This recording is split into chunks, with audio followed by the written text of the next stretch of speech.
Perseguição. Andrew Wommack. A parábola que Jesus contou em Marcos 4 sobre o semeador que lança a semente é um dos ensinamentos mais fundamentais da Bíblia. Em Marcos 4, verso 13, o Senhor disse que se você não entender esta parábola, não poderá entender nenhuma das outras. Esta passagem é a chave que abre a revelação de importantes verdades fundamentais que você usará todos os dias pelo resto da sua vida cristã. É realmente muito importante. Jesus estava usando a ilustração de um homem semeando a semente que caiu em 4 tipos de diferentes solo. O reino de Deus é semelhante. A palavra de Deus é a semente que deve ser plantada em nossa vida para dar bons frutos. A palavra de Deus é o que traz mudança. A palavra de Deus nunca é variável, tem o mesmo potencial na vida de cada pessoa.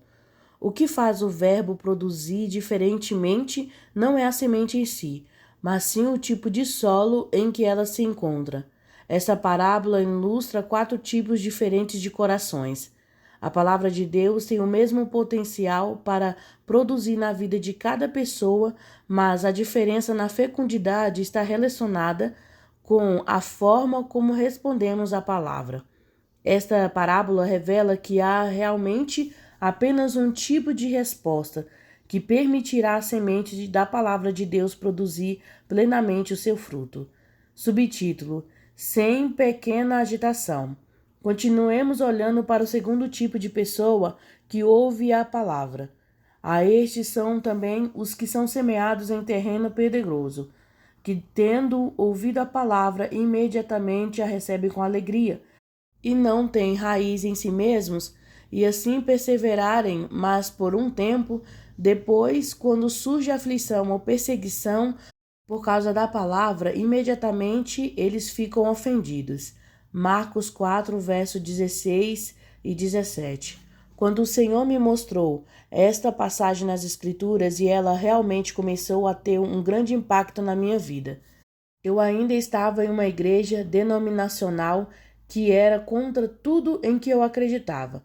Eles reconheceram que havia algo como o batismo do Espírito e o falar em línguas, mas argumentou que é o menor de todos os dons e não é realmente válido para nós hoje.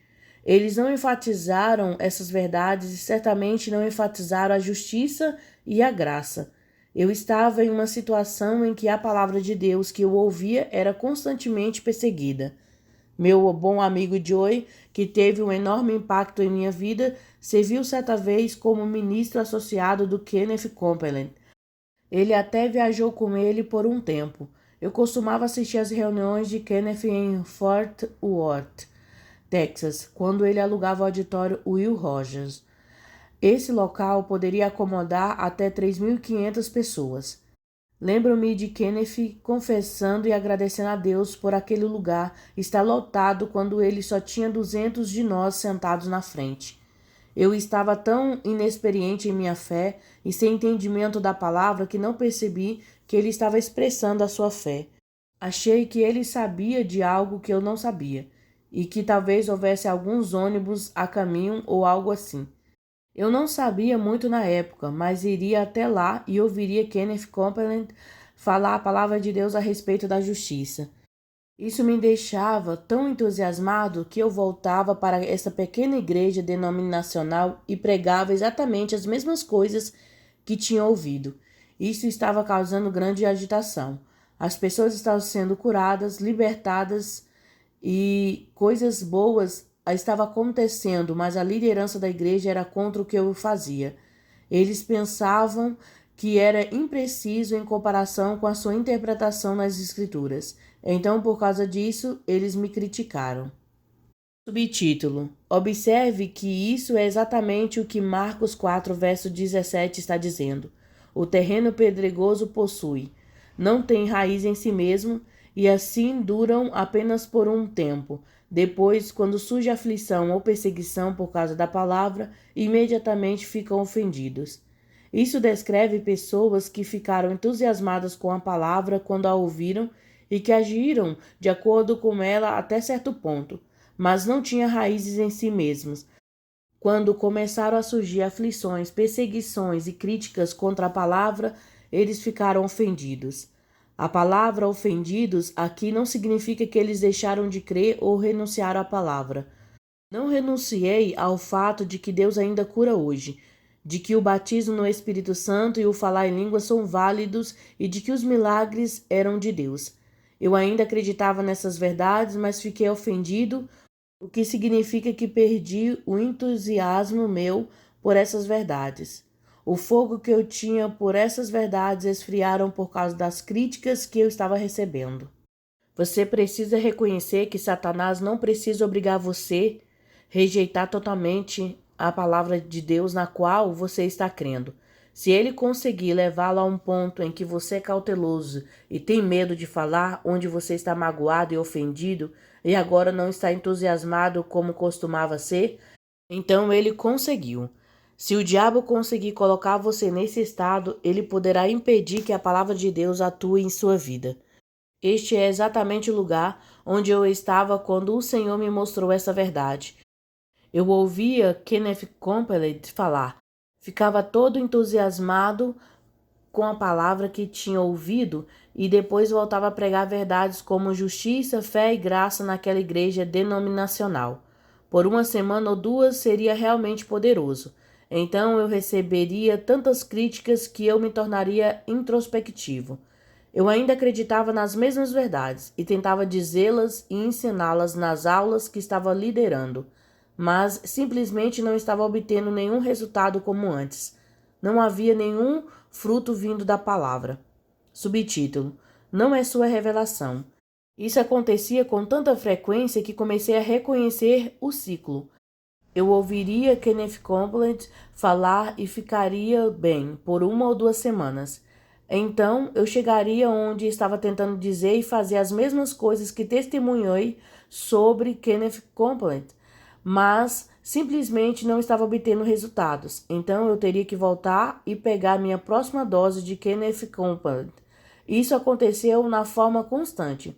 Quando comecei a me ver perdendo o fôlego, sabia que a próxima vez que me levantasse para dar aula não seria tão poderosa quanto antes.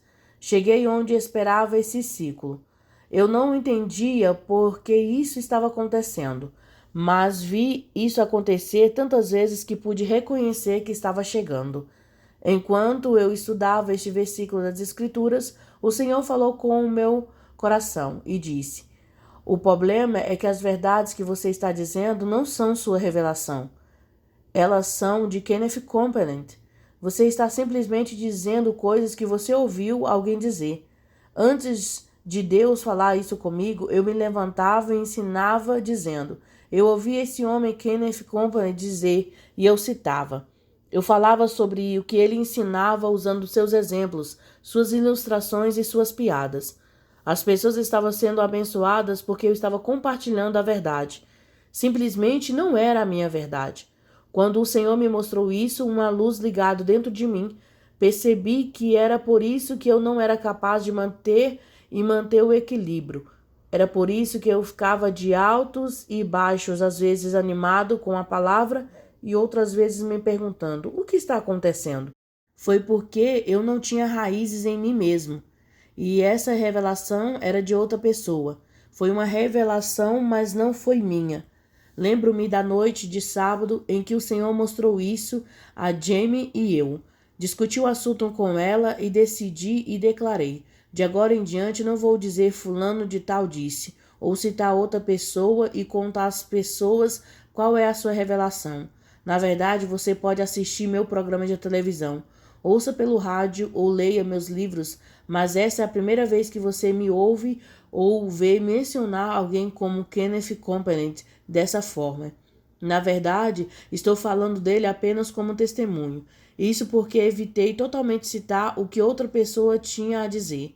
Naquele ponto em diante, a palavra de Deus começou a se tornar pessoal para mim. Tomei a decisão de permanecer firme, independentemente de quem se opusesse à revelação de que Deus estava falando comigo. Eu ia manter aquela palavra em meu coração. Eu iria enraizá-lo e alicerçá-lo dentro de mim. Marcos 4, verso 17, realmente me ministrou quando vi que as aflições e perseguições que experimento vêm por causa da palavra. Eles não vêm por causa de você ou de mim, pessoalmente. É por causa da palavra. A palavra de Deus tem poder nisso. Quando você começa a falar a palavra, Deus usa sua palavra para trazer convicção a pessoas. A palavra começa a pressioná-los e motivá-los a mudar. Se a pessoa não quer mudar, então ela tem que fazer algo com essa convicção que está sentindo, que ela percebe como vinda de você. Eles podem não ser capazes de separar mentalmente essa convicção e compreendê-la, mas esta é a realidade, o que está acontecendo. Eles podem pensar que é com você que eles estão chateados e, portanto, é com você que eles estão criticando. Mas o que eles realmente estão fazendo é criticar a palavra de Deus, que está passando por você. É por causa da palavra que vem a aflição e a perseguição. As pessoas estão tentando resistir e anular esta palavra que você falou e que trouxe convicção para suas vidas. Subtítulo: Revival ou Montim. Falado em verdade, a palavra de Deus sempre trará um avivamento ou um tumulto. Foi isso que Jesus e os primeiros apóstolos experimentaram. Atos 17, verso 6, Atos 19, verso 1 ao 41. Nem todos responderam bem ao Senhor. Quando os discípulos de Jesus vieram até ele e disseram: Você não sabe que ofendeu essas pessoas? Jesus respondeu: Deixe-as em paz. Se eles são de Deus, eles superarão isso. Toda árvore que meu Pai não plantou será arrancada. Mateus 15, verso 12 ao 14. Cristo não levou as coisas para o lado pessoal. Sempre que Jesus falava, ele causava um avivamento ou um motim. Seus discípulos fizeram a mesma coisa quando saíram e ministraram. É ingênuo e incorreto pensarmos que se simplesmente andarmos em amor, todos nos amarão. Mateus 10, verso 16 ao 42. Jesus advertiu: Se eles me perseguirem, eles perseguirão você. Você precisa reconhecer que quando você começa a se firmar na palavra, sem compromisso, ela começa a liberar seu poder.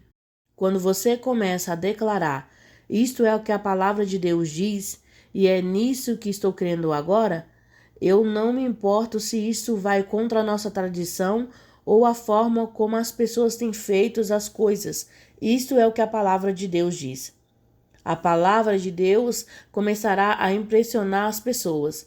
Ou elas se arrependerão e amarão você por isso, ou irão criticar você por causa disso. Depois que entendi isso, fez uma grande diferença em minha vida. Isso mudou totalmente minha expectativa e me permitiu continuar com Deus. Quando comecei a receber críticas, perseguições e aflições, simplesmente reconheci que isto é o que a palavra de Deus fará.